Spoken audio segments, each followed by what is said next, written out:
passion matters because it turns effort into excellence. I want you to ask yourself, is the effort that I'm applying coming out the other side as excellence? You see, passion, it keeps you energized. It keeps you curious. It keeps you creative. And when you're passionate about something, you're willing to go beyond the bare minimum. Clock in, clock out, and you're more willing to strive for greatness, significance versus success. Without passion, it's easy to burn out or lose interest over time, but passion makes the journey enjoyable, not just a destination. Welcome back to the Beyond Your Default podcast. I'm your host, Liz Moorhead, and as always, I'm joined with one of my favorite humans on this planet, George B. Thomas. How are you? I'm doing great because I get to hang with one of my favorite humans as well, Liz Moorhead. Hey, I'm doing good. How are you doing? Super. That's very convenient. We should just keep doing that. Our favorite humans on a podcast. Let's just do that. But it is my favorite thing, though, that we get to do something we love with someone that we love. Like, that just makes it all happy and warm and fuzzy for me. And for people that we love. That's right. So, I mean, that's you listeners, by the way. We do love you. So, George, kick us off. What's your highlight and your low light from the weekend? Highlight was that I actually took some time to relax. A little time for self-care? I didn't do any self-care per se, unless you just say chilling out for a little bit is self-care. I went with the wife and we did some shopping and we watched a football game and, just average, everyday, normal human stuff, which was fun and exciting. And it's not a low light, but that was one day, right? So one day I actually did work quite a bit. And then one day I did take time to actually relax. And I'll be honest, based on my Slack, I can tell which day that was. Yeah, I worked Saturday. I took Sunday off. I'm not sure if this is a low light or if I just have a problem. And I might just have a problem. But I got done with something on Saturday and realized that I had created a 128-page document. And I was like, oh my God, like, what is wrong with me? So the diagnosis is out. Maybe that's a little bit of a low light of like, wow, how did that happen? But yeah. Is that a document that's coming my way? Yeah, okay. Maybe eventually it might be coming your way. So I'll explain more in depth when the podcast is over. So that might be your low light right now. I don't know. Well, whenever you give me a big pile of words, it usually starts as a, and then we usually end up in a really happy spot. I always like big piles of words. It means you've got something baking in that old noggin of yours, which I always really like. My low light is, I'm just going to throw this out there based on when we are recording this. And you and I were talking a little bit about this before we started recording, is that it's just really hard watching what is happening in Western North Carolina and Eastern Tennessee right now after Hurricane Helene. I don't want to get too much into it because it's not a tragedy that I really want to center around myself or deeply personalize, but it is heartbreaking to watch literal towns just vanish off a map forever. Oh, yeah.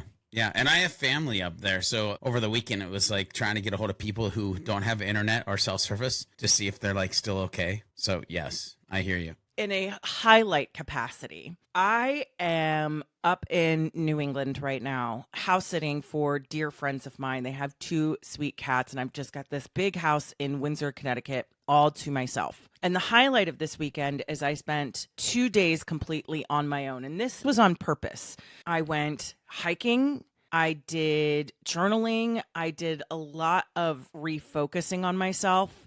And I'm actually teeing that off for this entire week to be a hard reset week in my life, to disconnect and reconnect as much as possible so I could go into the end of year strong and really think about, I've spent the past 18 months really more in a survivor mentality. And in some parts of that time, that was kind of what was required, right? I made a lot of big changes. I had to move a lot of things around. I had to do some very hard things. And now I've started coming out of it, but I am having this moment of, I get to have goals. I get to have things that I am actually working toward. It's not just about, thank God I woke up this morning and I have breath in my lungs and I don't feel like, everything is sitting on my chest, although breath in your lungs is a good thing. Yes. It's just a matter of, I want to start building things again.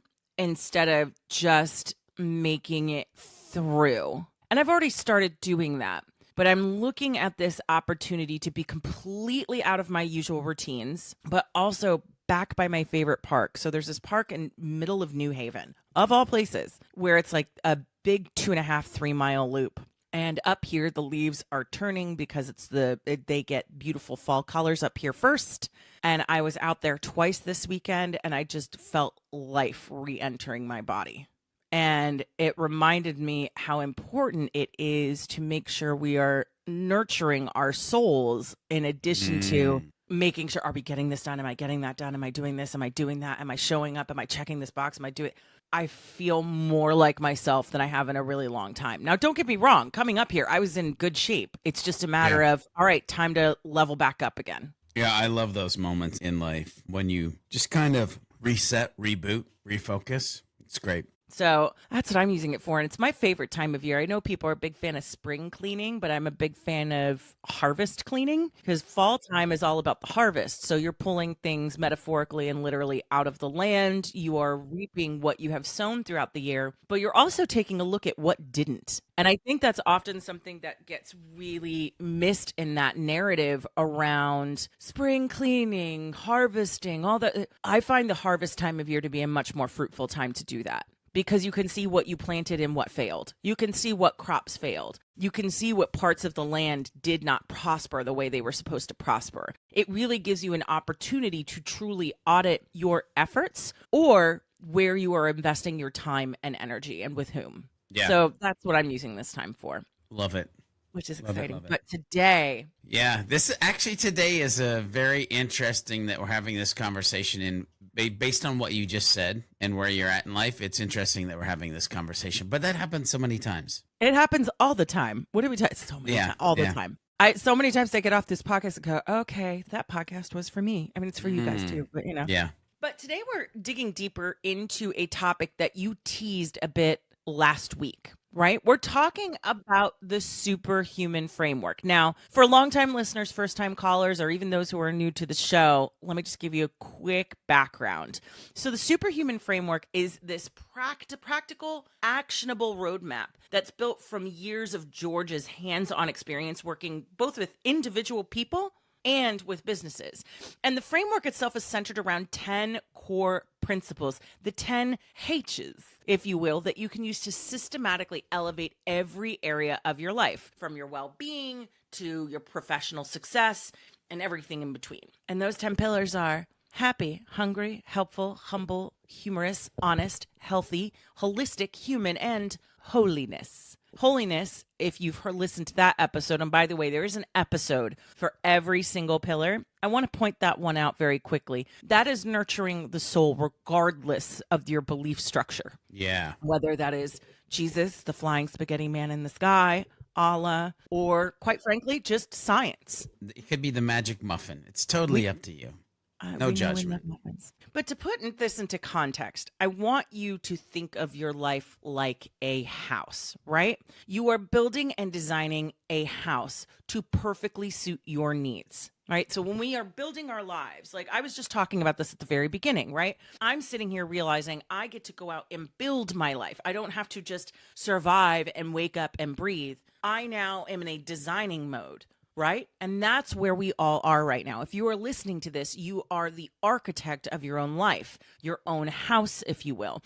Now, keep in mind what makes your life house perfect for you is wildly different from me. Like my dream house, 1-floor rancher, somewhere cool, literally, like I love cold weather, but also kind of hip and cool. I know. I will see you on your cruises as you wave on by. But I also want some rooms that have lots of light, but I also want ones that are dark and cozy. I want a big home office, a bright kitchen. The style that I tend to gravitate toward is very kind of like a eclectic, maximalist, traditional, lots of colors, rich textures. One of my friends said looking at my apartment is like looking at the world's most interesting 80-year-old man. So take from that what you will. But George, your dream home, I'm going to guess, does not sound anything like that. No, not really. Other than the obnoxiously large office, I will agree with that. And I like a lot of light, so. Yeah. But totally different. Yeah, yours is different. Our listeners, if you're listening to this, Your dream house is likely different from mine. However, each of our dream homes, regardless of how they look, share foundational elements like a roof, strong walls, floors, all of these. And that's what we mean when we say core principles. They are the roof, the windows, the doors. They are the foundational elements that we all have in common. Yeah. That we all need to look toward in order to, from a 360-degree view, live this life beyond our default. But there are 4 cornerstones within the foundation, if you will, right? Yeah. Because we have our roofs, we have our windows, we have our walls, we have our doors, all of those good things, but we have the cornerstones of our foundation, the strength underpinning our home. And there are 4 of them. That's what we are talking about today. Yeah, I'm excited to talk about this because, and by the way, just being completely honest with listeners, you know, if you go back to the original podcast episode, you realize that this Superhuman Framework sat in a Google Doc for 2 years before it even saw the light of day. And so as I kind of started to really journey down this brainstorming session and getting it built out and bringing it to the world, I realized fundamentally there were some things missing. Not in the actual H pillars, but in the thing that drives them. Like, Liz, I want us to start to think about, as you ask me questions around this, I feel like with the 10 H's, I built the car, but I didn't give people the gas or the GPS to get to mile marker 1,000 or 10,000 or have, like, you know what I mean? And so these are the you'll see. No, I love that analogy, though, because it's one of those things where it's like, great, love your car. What's the fuel to get there? What's the map? Yeah. Like, what are the things that actually make us go forward, give us that drive, that momentum, that energy, that direction? Yeah. And one of my favorite things about this, and I'm just want to tease this, my favorite thing about this particular episode is we are going to get into a topic which we do have a whole episode dedicated toward, but it was something where you and I had talked about it and went, holy cannoli, how is this the root of everything and somehow absent from our discussion? Yeah.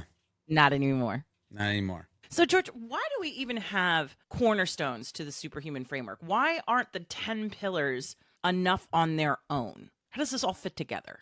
Yeah, Liz, and it's a great question. You know, it gets to the heart of what the Superhuman Framework is as we start to piece all this together. When we talk about the 4 cornerstones of the Superhuman Framework, and by the way, love, purpose, passion, and persistence. Those are the 4. We're really talking about the why behind everything we do. By the way, the do's, the H pillars, right? The why, these 4 cornerstones. So these are emotional and motivational forces. If you think about love, purpose, passion, and persistence, emotional and motivational forces that keep us grounded. I want you to think of them as the deep roots of a tree. They hold everything together. They give us strength and they help us weather the storms of life, if you will. Without that sense of love for what we do, or a purpose guiding our path, or the passion that fuels our excitement, or persistence to keep going when things get tough, well, we'd be like leaves blowing in the wind. Directionless, just wherever life takes us. And I mean, you even mentioned like goals and reboot and reset. Like, it's time to stop being leaves in life, listeners, and have some direction. And I think these cornerstones help us with that. Which, by the way, I can say this because I've had many years of my life where I was just blowing around aimlessly, not having any type of direction. So if you think about the 10 H's, those are the key traits and daily habits. All right. So that the H pillars are the key traits and daily habits that we develop to live a superhuman life, or to be a superhuman in a life that is a journey beyond our default.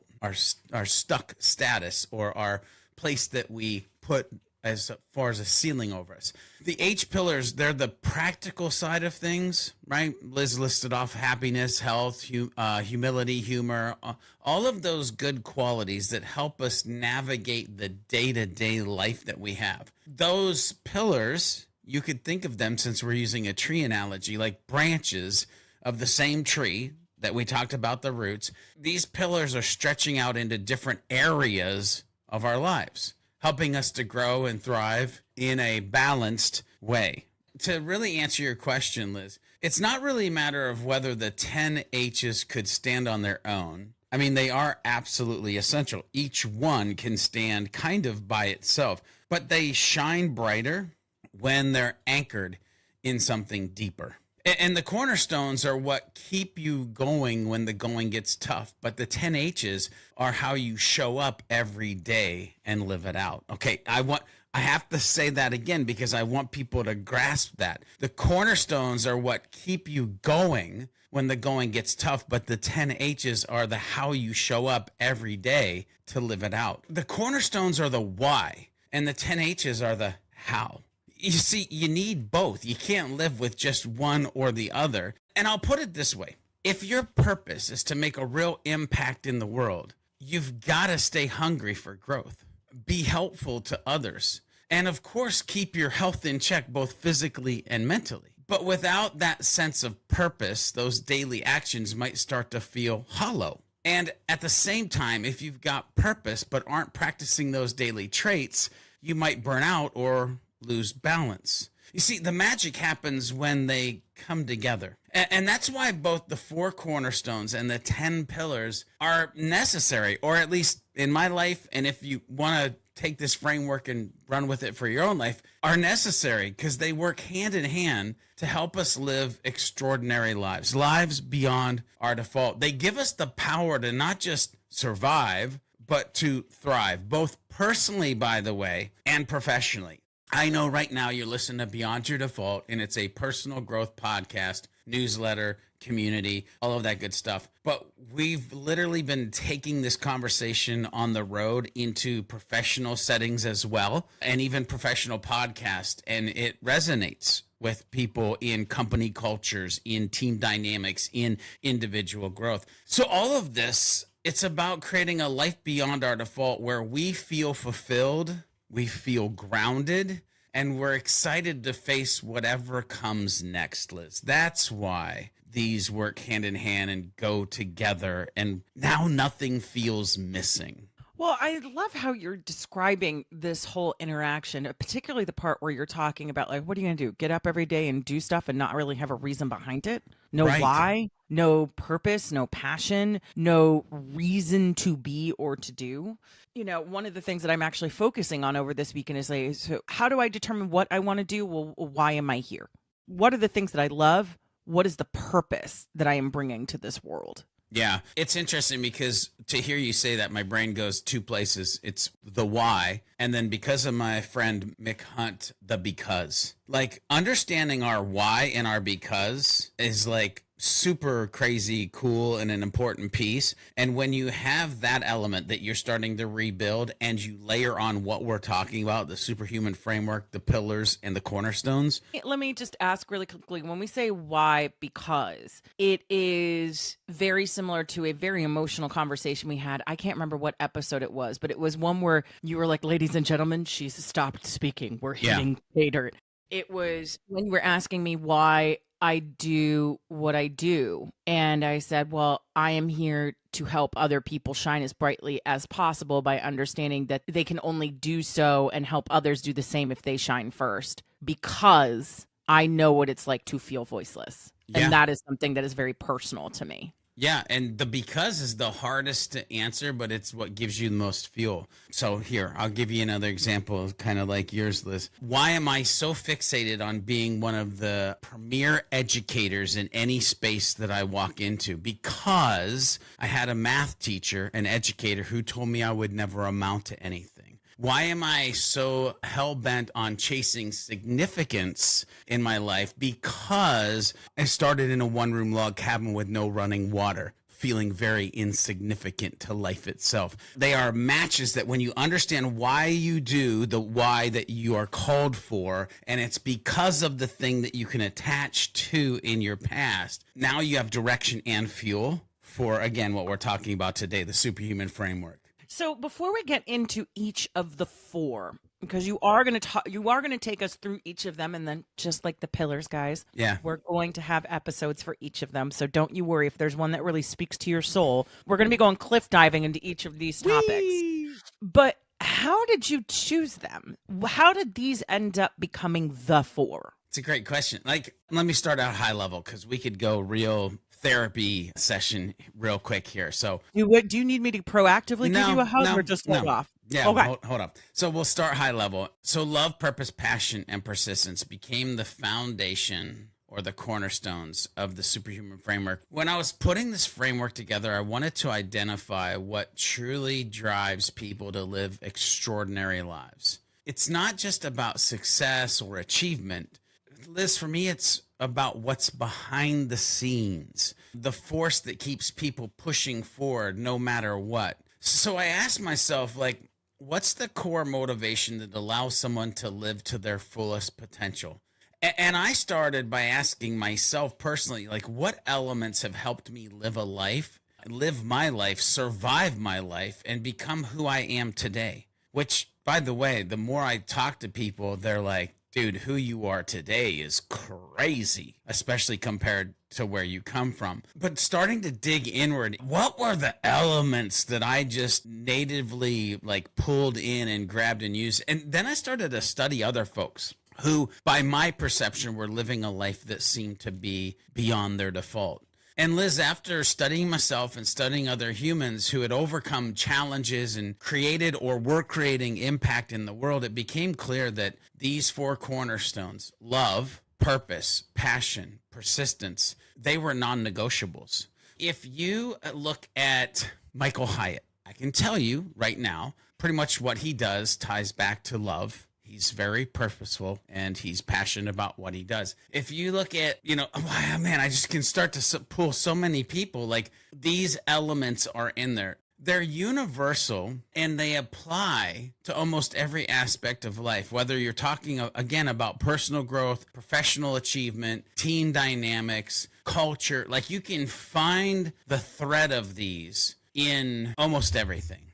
I'm going to break these down, but do you want to pick at that a little bit? Because I did mention it could be therapy chair or maybe not, but it's up to you. Oh, I want to pick. Yeah, I figured. I like how you're just learning when is Liz activated. I could continue on, but Liz has something, I'm sure. Well, I mean, I was sitting here writing down a note that I wanted to come back to that before we moved on. So, yeah, I want to talk a bit about this idea of these are the things that we love. We do this from a place of love. And maybe this is a bit existential. This is a point where you can say, Liz, we pick this, but this is part of that episode. Sometimes it's hard to know what you love. Sometimes finding that clarity. Sometimes finding that, because you were sitting there rattling off examples of, like, if you peel back the layers on successful people, like if I even look at you, if I look at our friend Mick, if I look at one of my favorite humans who's in a completely different industry, he's doing it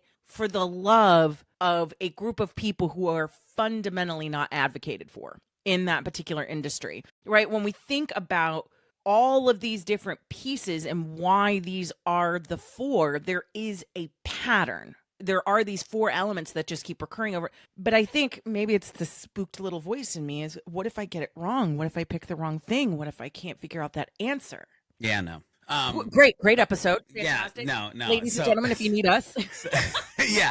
So, the amount of things that I've loved in my life, that's the thing. Like, and this is going to go completely sideways, and then I'll dive into these four things, but I'm going to take this second to go sideways. The problem with that little voice is it's talking about mistakes instead of a journey. When everything comes from love, then it's about loving the thing that you love at that moment in time. This goes back to many podcasts ago. We talked about being a transition specialist, being able to pivot. I loved design and development. I loved podcasting. I loved video. What did we do? We transitioned. We pivoted. It's not like anything was happening wrong. It's just that, and by the way, there was always a core thing around the podcast, the video. It was, the center was HubSpot. Like, I loved HubSpot. I loved the HubSpot community, but all these AI right now, like, I'm nerding out with AI. But why? Because it's around the marketing, content creation community, right? So it's less about getting things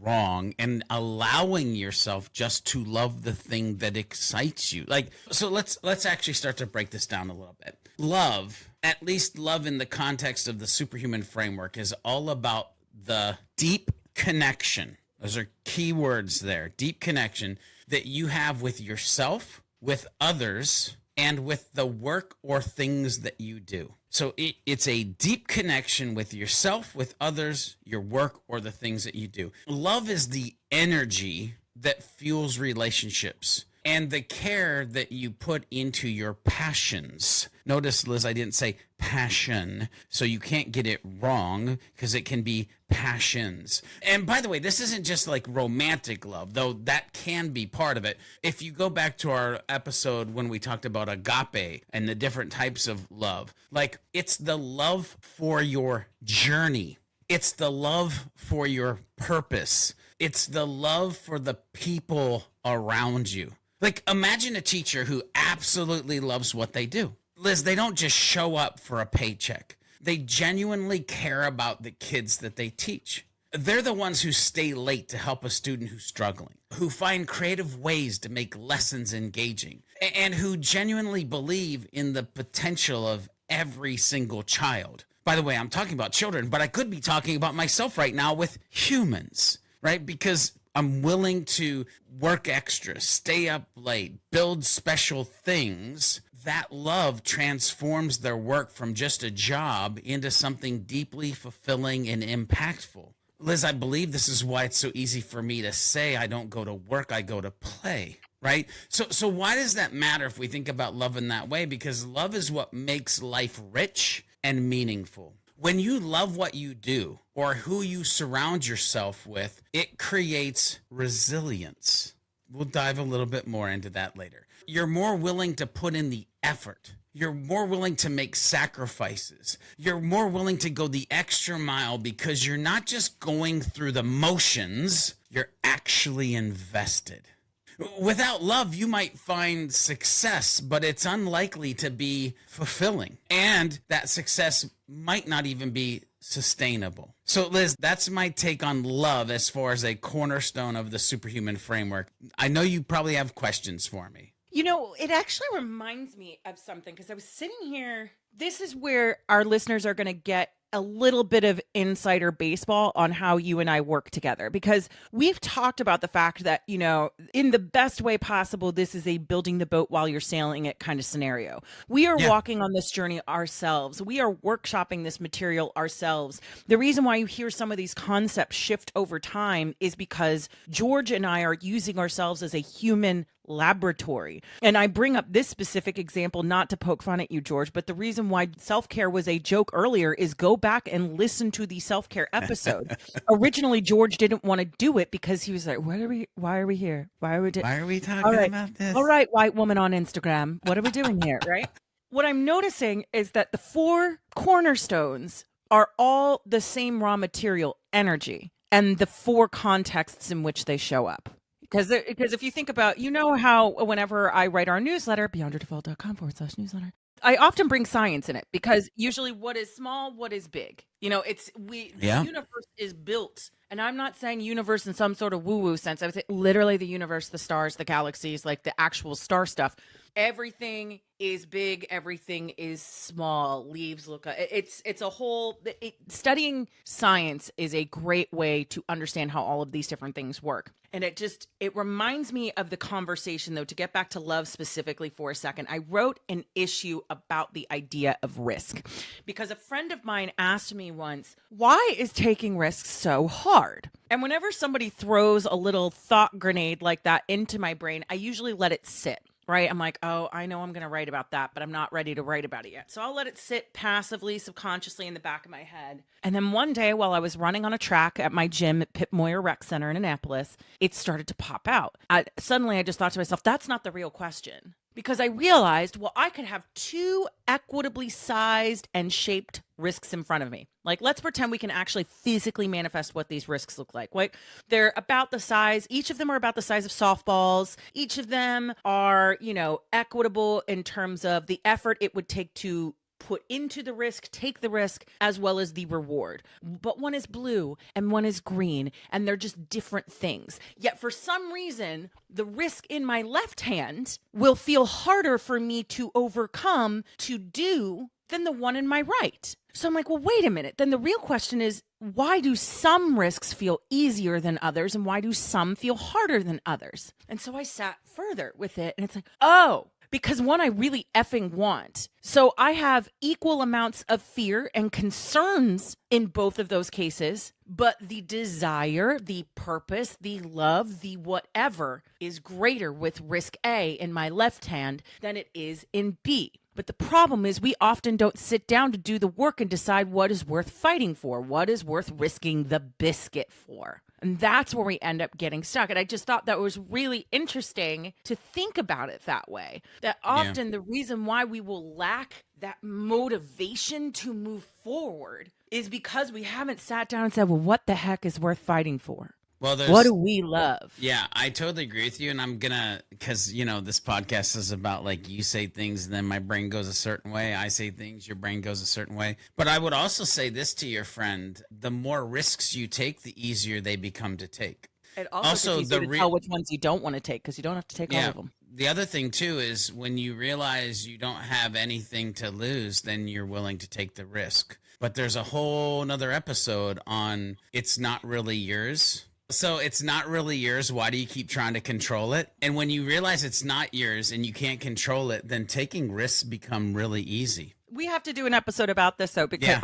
we're definitely going to have a risk conversation, clearly. Because my thought, too, is that once you get really clear on what, who, why you love, that big reason, the why, the because, it makes it really easy to realize which risks are ones you should actually be putting your energy toward and which ones will always just feel empty because it's just not your bag. And I'll warn the listeners, when we get to that episode, you might want to buckle up because I love taking risks. I will tell you, as much as I contain multitudes in the way that an unhinged 28-minute voice memo at 3 a.m. contains multitudes, your girl is not afraid of risk taking. We're going to take you to school. Okay, that's going on the calendar. Risk taking. All right. So let's drive into purpose, right? So that was all out of love. So let's talk about purpose. It's funny that you mentioned energy, because purpose literally is the driving force that gives your life meaning. It's the why behind everything you do. When you're clear on your purpose, it aligns your actions with your values. It's what gets you out of bed in the morning and keeps you going even when things get tough. A good example of this, a real world example, might be an entrepreneur. I don't know. I know a few of them who starts a nonprofit organization to combat homelessness. We're just going to use that as our example.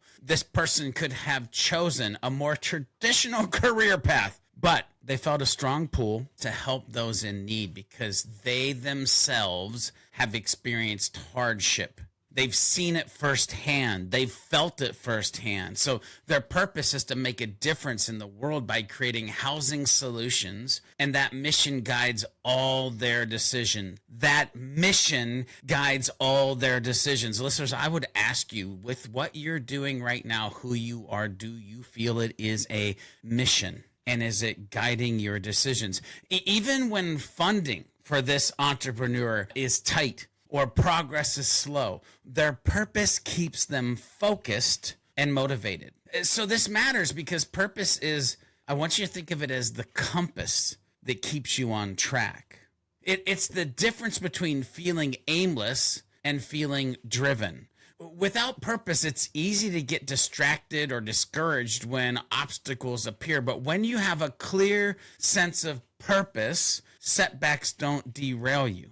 They just become challenges to overcome. By the way, I knew because my purpose was to be a great educator, I wasn't worried on viral videos. I was worried on creating value to the world. Purpose gives you the resilience.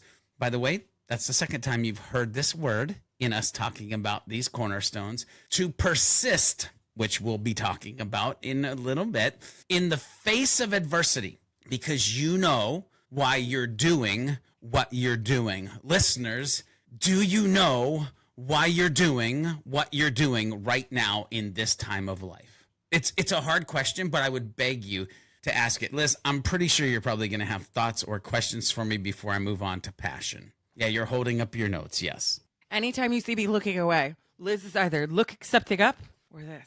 Here's what I find fascinating about purpose. It is both easy and hard because I think, when I think about what I see a lot of growth-minded people both excited about and quite frankly panicked about is their ability to either define or their inability to define what their purpose is.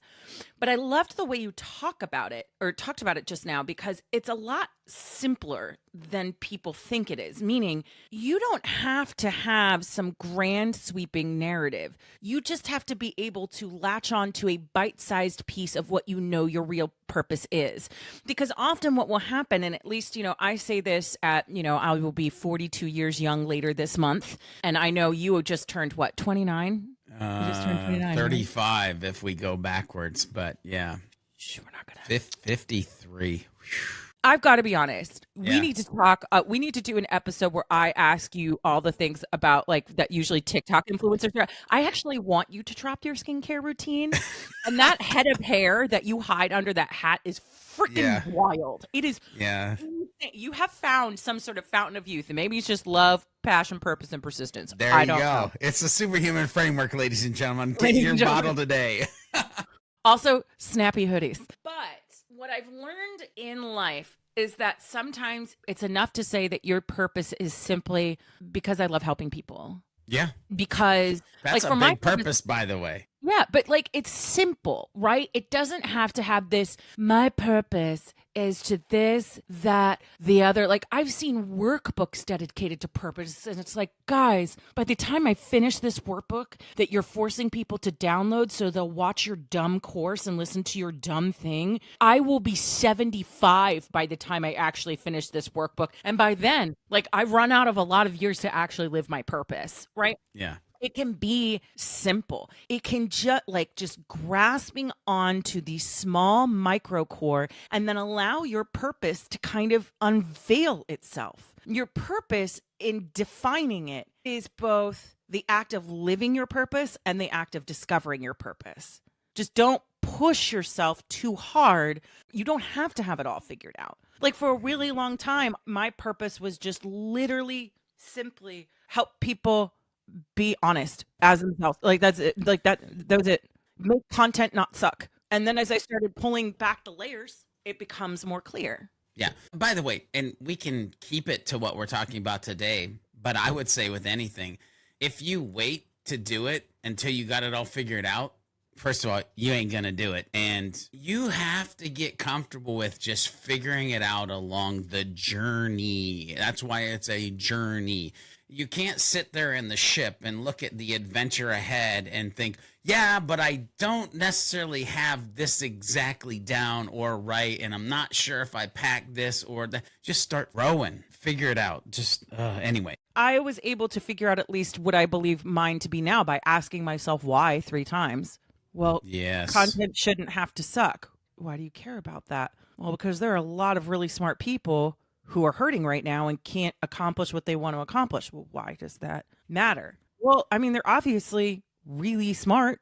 They have something to do in this world that makes them special. They are genuinely solving real problems, not imaginable. Well, why do you care? Right? So often it's just a matter of stripping a layer, stripping a layer, stripping a layer. And then at some point you just get to something really simple. I'm looking something up because I'm pretty sure it is an actual thing that I heard in a book. It's either the 6 or 7. I think it's 6. But what you just did, Liz, you were by asking why 3 times. There's this framework of asking yourself why 6 or 7 times to the answer that you give for or something like that. I can't remember. I don't remember. Anyway, but here's the thing, by the way, if you're listening to this, then email me and tell me what it's called. But I've watched somebody do this to somebody, not in a bad way. And about question 5, they usually start crying. Because they realize that they've gone so deep into a place that they haven't allowed themselves to go before, that they're actually mining the true gold of their own humanness in that time. Anyway, okay. So, which, by the way, it's almost like we're digging in with this 6, 7 whys into the passion. Liz, do you remember when you said, I don't know, it was on a podcast episode we were doing where you're oh, it's almost like these things are energy. You mean 10 minutes ago? Yes, yeah. I do remember. I happened to be there. And I said purpose and I said force, right? What's funny is passion. Passion is the fuel for your enthusiasm and energy. It's the fire inside that makes you excited to tackle challenges, to create, to learn. Passion is what makes hard work feel like something you want to do rather than something you have to do. By the way, if you have not unlocked the I get to versus I have to in your life, it might be because you aren't really connected to something that you're truly passionate about, because that little hack becomes easy no matter what you're doing if it's hard, because you're like, oh, I get to do this because I'm really passionate about it. Like, picture a chef who's completely obsessed with food. By the way, I have a son who went to school to be a chef. So we're picturing a chef who's completely obsessed with food. They're not just cooking because they need to make a living. They're doing it because they absolutely love the art of creating something delicious. Okay? They love the art. In your life, listeners, what is the art that you're creating? What is the art that you love? What are you baking up in your life that's delicious? The chef will spend hours experimenting with new ingredients or perfecting a dish, not because they have to, but because they genuinely are passionate about the craft. The craft. Are you passionate about your craft? The kind of passion that not only drives their success, but also inspires everyone around them. Inspires everyone around them, whether it's their team in the kitchen or the diners enjoying the meal, right? Passion matters because it turns effort into excellence. I want you to ask yourself, is the effort that I'm applying coming out the other side as excellence? You see, passion, it keeps you energized. It keeps you curious. It keeps you creative. And when you're passionate about something, you're willing to go beyond the bare minimum. Clock in, clock out. And you're more willing to strive for greatness, significance versus success. Without passion, it's easy to burn out or lose interest over time, but passion makes the journey enjoyable, not just a destination. It reminds me of something I told somebody a long time ago. You know, content, particularly in our industry, and for those who only know us in the Beyond Your Default context, we are marketers. We are in the inbound marketing space. We are all about content and education and all of these different things. And I've given talks about content, which is my specialty area. And I talk about the fact that, you know, I had to get likable real quick because my whole job is to give people homework they don't want to do, because when people hear content, they're like, is there some wizard that's going to do it for me? No? Crap. And they start running. And that's because most people don't want to know how the sausage gets made when it comes to content. They just want the sausage to appear pre-made, cased up, ready to go. Poof, but there it is. I am passionate about how the sausage gets made. Yes. The craft, what happens behind the curtain. And what you're talking about there is there has to be some level of, you know, where I do my best work is the messy, where it all comes together. This part of the craft. I not only enjoy the process, but I enjoy picking it apart. Now, to be clear, when you have passion for something doesn't mean that it always doesn't feel like work. To be clear, it doesn't mean sometimes you find yourself screaming at the same process that other people are screaming at most of the time. It just means that your why, your love, your reason, the way you're built. Like maybe there's just no good reason other than the summary of your experiences, your natural talents, and the skills that you've learned have made you this perfect storm of I am built for this and it is built for me. You don't have to question too deeply about everything, guys. But you have to have some level of love affair with the sausage getting made. Otherwise, It's always going to hurt. Yeah, it's interesting because then you talk about otherwise it's going to hurt. Hey, listen, no matter what, sometimes it's going to hurt. But you have to stay persistent. See, and that's why persistence is in this set of 4 cornerstones. Persistence is your ability to keep going when the going gets tough. It's about resilience. That might be the 3rd time you've heard this word, right? It's about grit. It's about determination. I like to say that I've been blessed with being real stubborn and real hard-headed exactly when I need to be. meaning I am determined to bust through the wall. I have grit to keep on going. I'll make video there literally was a day I was like, I'll make video tutorials for HubSpot until I end up on the inbound main stage. Like, I will do it till the day I die, right? Because it's this resilience, it's this grit, it's this determination. When you have persistence, setbacks, they don't stop you. Setbacks actually motivate you to find a way forward. It's the refusal to give up on your goals, even when they look like they're impossible, even when they get just a little bit hard. Let's go back to the entrepreneurial world for a second. We'll talk about people who might be, I feel, some of the craziest human beings on the planet. I can say this because I kind of did this. We're going to take a startup founder. They launch a new product, but in the first year, they hit roadblocks. Go figure. Lack of funding, technical failures, maybe even negative feedback on the thing that they're actually creating. But they, as a human, believe in their vision. So guess what? They persist. They pivot, adjust, and they keep pushing forward until they finally find the right market fit. Persistence is the reason they didn't give up after the first setback. Persistence is the reason that their startup eventually succeeds. So why does persistence matter? Because it's the key to long-term success. I'll put it this way for me. It's the key to long-term significance. Every goal that you set that's worthwhile, it's going to face challenges. It's just a given. That's life. And without persistence, it's easy to give up when things get difficult. But when you're persistent, you develop the ability to, I hope everybody has their notes ready. When you're persistent, you develop the ability to adapt, to grow, and to overcome. Can you sit here today listening to this podcast and say that you have built yourself into the type of human who can adapt, grow, and overcome?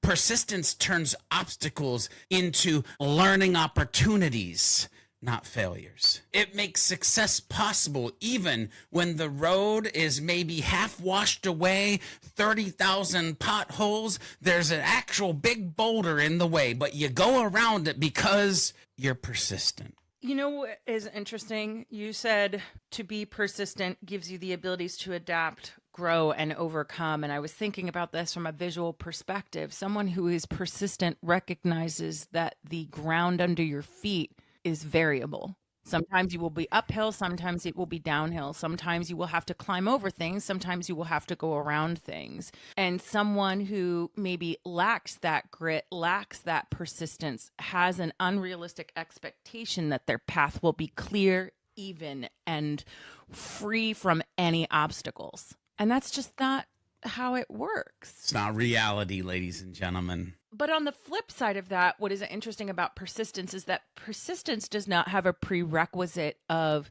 needing to rest, of being a human being who experiences very human emotions. Go back and listen to our toxic positivity episode. One of the things that we talk about is like, sometimes stuff sucks and sometimes it's fine to be quote unquote not productive and just say, you know what, we're just going to let it suck for a minute.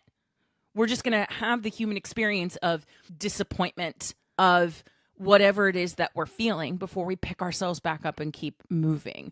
Persistence does not require you to literally be a superhuman, to be immune to the human experience, to be immune to the emotional complexities of what it means to be a human being.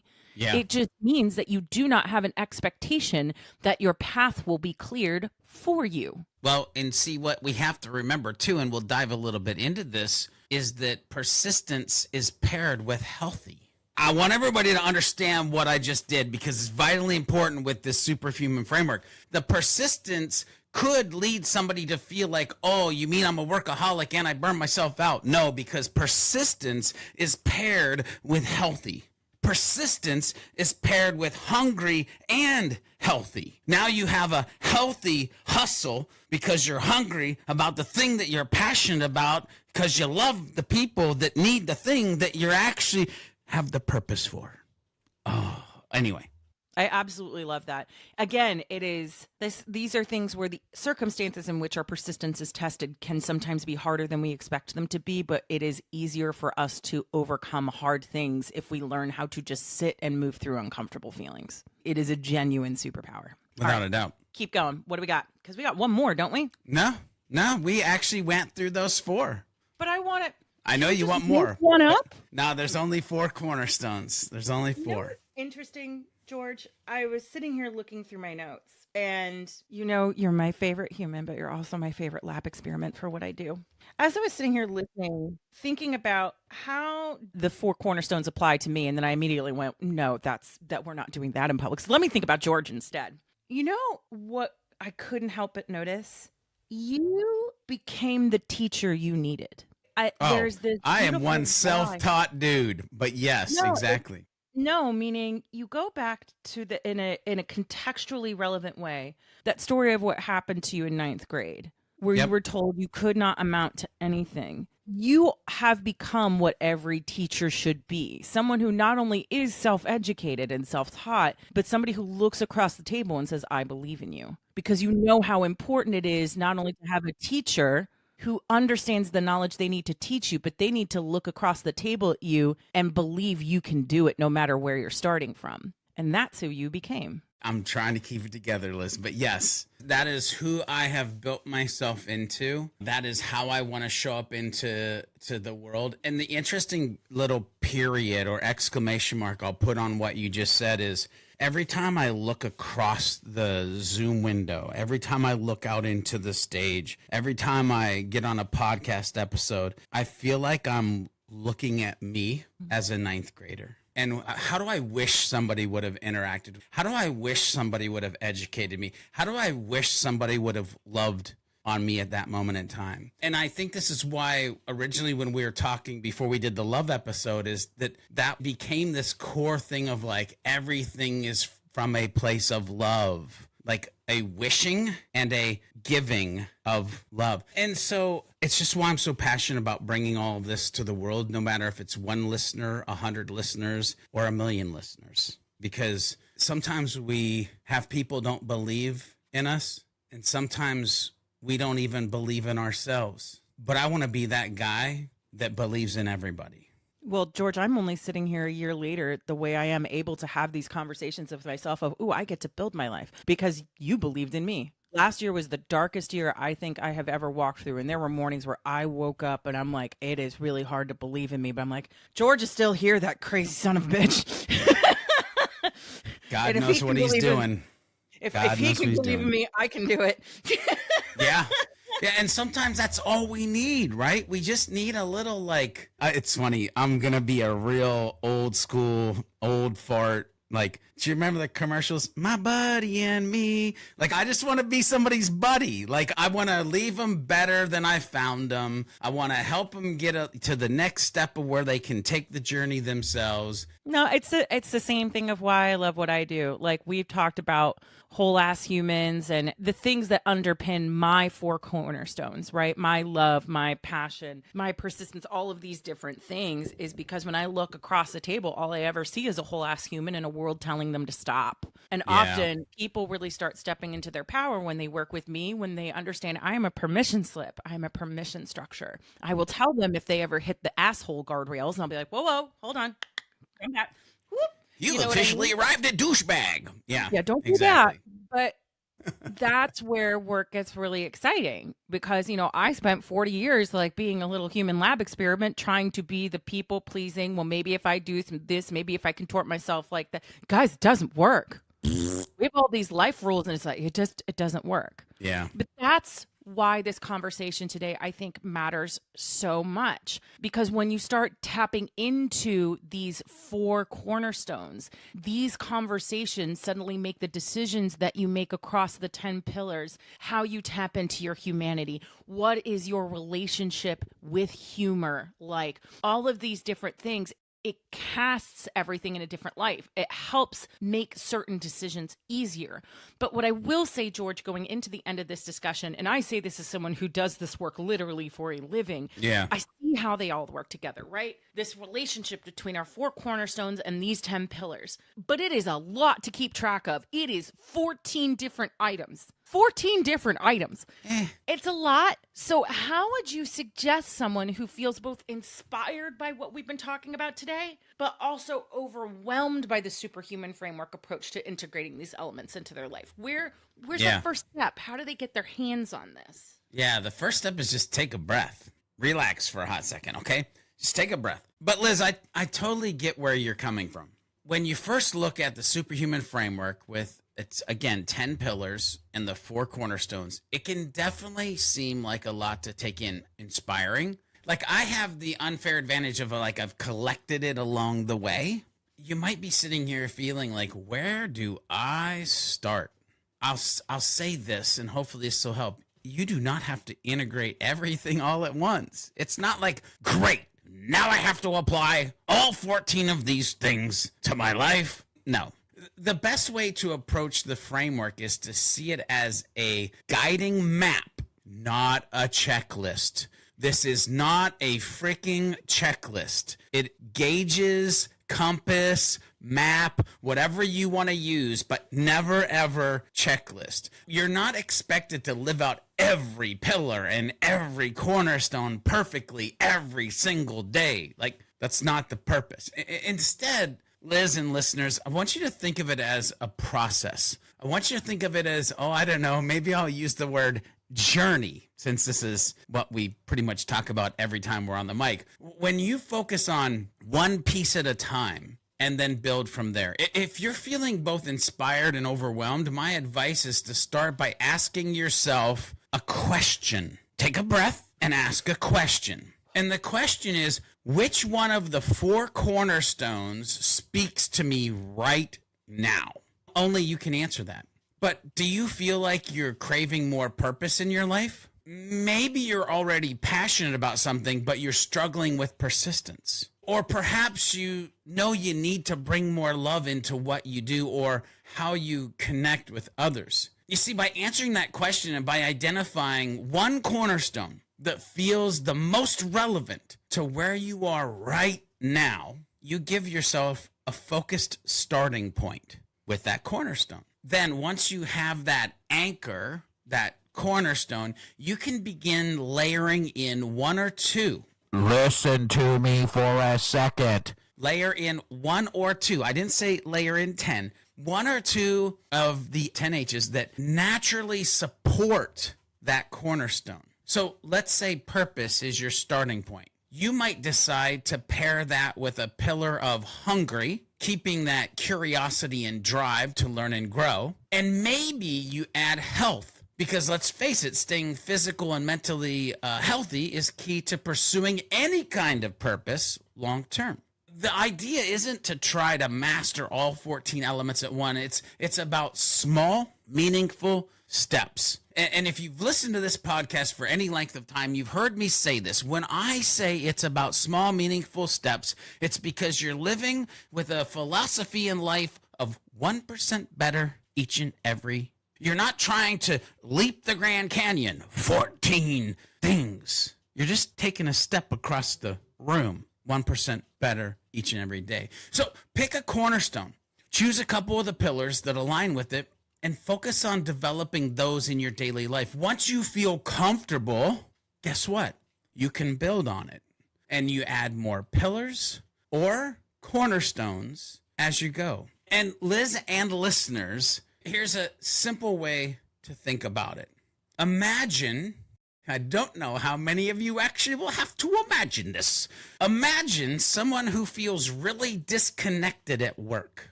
They're not passionate about what they're doing, and they're struggling with motivation. Maybe they start with the cornerstone of purpose, which, by the way, I'm cheating because I know a lot of people feel like they're stuck in a job, that they're just a job and they're just clocking in and clocking out, and it affects the teams and it affects the company culture, and there's billions of dollars being lost because somebody doesn't feel connected. at work. Anyway, so maybe you start with the cornerstone of purpose. You spend time reflecting on what really matters to you and how you can bring more purpose into your job. Or you might decide it's time to pivot to something more meaningful. I'm not on this podcast telling you to quit your job. I'm telling you to think about the conversation we're having and this example that we're using that you might be connecting with or not connecting with, but it might be time to pivot to something more meaningful. As you or they, if we're using a hypothetical example here,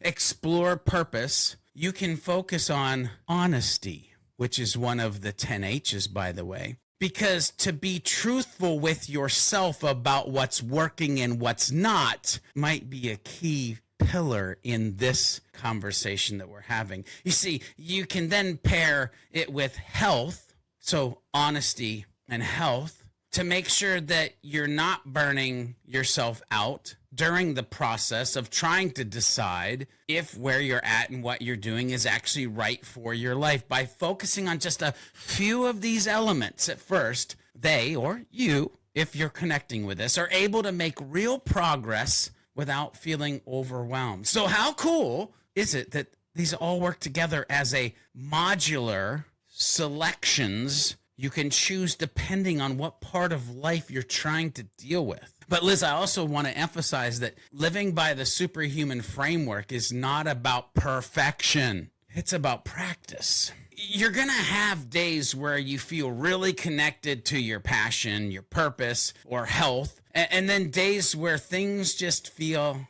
out of sync. I'm here to tell you that that's totally okay. It's okay.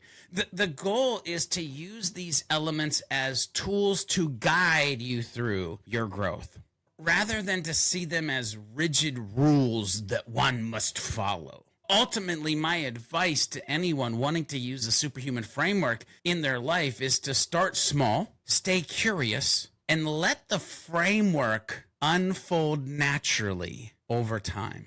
You don't need to have it all figured out right away. Just focus on what resonates and slowly build from there.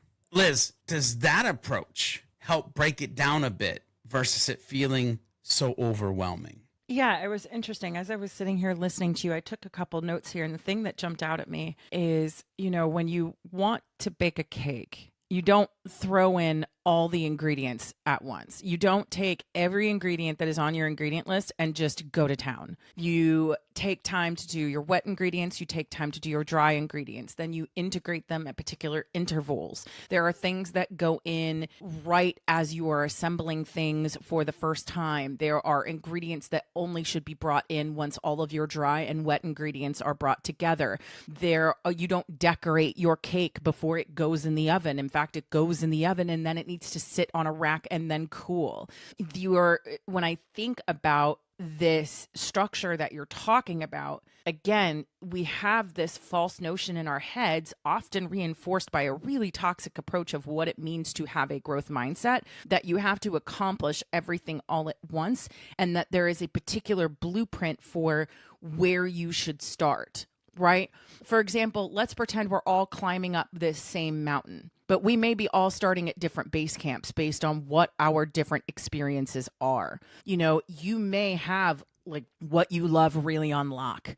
Persistence may be the area where you need to start and really do some excavation, or it may be somewhere else. What I love about the way you've structured that, George, is that what it really comes down to is understanding we call it a journey, not because it's hokey or it's a good bit of imagery for growth-minded people. It's because that's what this is. And sometimes in order to understand what your path is, you actually have to just walk it and it will be revealed to you. And in some cases, you actually need to sit there and figure out, okay, wait a minute, there are 5 paths. I got to pick one. In some cases, you are the architect of your journey. And some cases, you are the journeyman letting it be revealed to you. And it's just this flexibility and fluidity that, quite frankly, like sometimes you're going to get it right. Sometimes you're going to get it wrong. You don't have to be perfect at this, and that's okay. It's all part of it. George, I want to throw out there, this is my one thing I want listeners to take away, and then I'd like to hear yours, if you don't mind. Yeah. One thing I would like listeners to take away from this episode is that if your actions, like if you've been listening to this podcast for any length of time, or maybe you're new to it, right? We talked about the pillars of the Superhuman Framework, like how we hustle, how we are hungry in our lives, how we demonstrate and show humility. Do we have a healthy relationship with humor, or is it something that we use to deflect or potentially wound? What is our level of integrity with ourselves and others? Often those conversations become more fraught, more confusing, more deluminating rather than illuminating when we haven't had the conversations about, well, why are we here? What do we love doing? And the best part is that unless the answer is kicking puppies or something like that, like your why, there are no wrong answers. What is easy to you is magic to other people, and what you define as magic in your own life, that is entirely up to you. You are the only one who has to wake up in the morning and be fulfilled. And your purpose, no matter how small you think it is not small. So just remember that the whole point of this conversation is to help you understand that when you start thinking about, well, what is it that I'm really doing and why? It's because your time and your energy, and you are worth it. I love this. I love that your time and energy are worth it. Immediately my mind goes to the ripples. The thing is, I can't wait to see the ripples that people will see in their own lives based on this massive set of 4 cornerstones, big rocks that we've dropped on them today. And Liz, it's funny because you mentioned the cake thing. I got to be honest with you for 1 second, side tangent. I'm more of a cheesecake guy. So if you could use a cheesecake analogy in one of the future episodes, that would be super dope. I'm sure you'll be able to do it. Cheesecake is a cake, so we can get diverse, Yeah, it kind of is a cake. Maybe you're right. But here's the thing. Whether it's cheesecake or cake, let's be honest, folks, it's yummy. I would want you to ponder after this episode and be like, is my life delicious? Am I doing things the way that they need to be done? I'm almost going to challenge the listeners. And it's going to sound weird, but hopefully you'll understand what I mean by this. What cake of life are you ready to bake?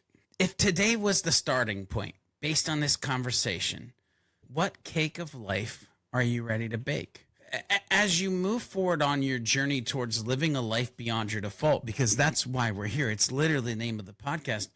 I want you to ask yourself, what ingredients are you bringing to the table? Liz mentioned dry ingredients, wet ingredients, but what are you bringing to the table? What H pillars, what cornerstones, what ingredients are you bringing to this cake of life that you're going to bake? What's the recipe for the life you truly want to create? See, you have to have an understanding and a belief that you can actually create that life. And hopefully you're getting to that point, but you have to ask the question, what recipe, what cake, what life do I want to create? Listen, whether it's love, purpose, passion, or persistence, remember this. If you don't remember anything else from this episode, you're the baker. And the life you want is yours to design. So what cake of life are you ready to bake? The journey starts now. One step, one ingredient at a time, as you build a life beyond your default.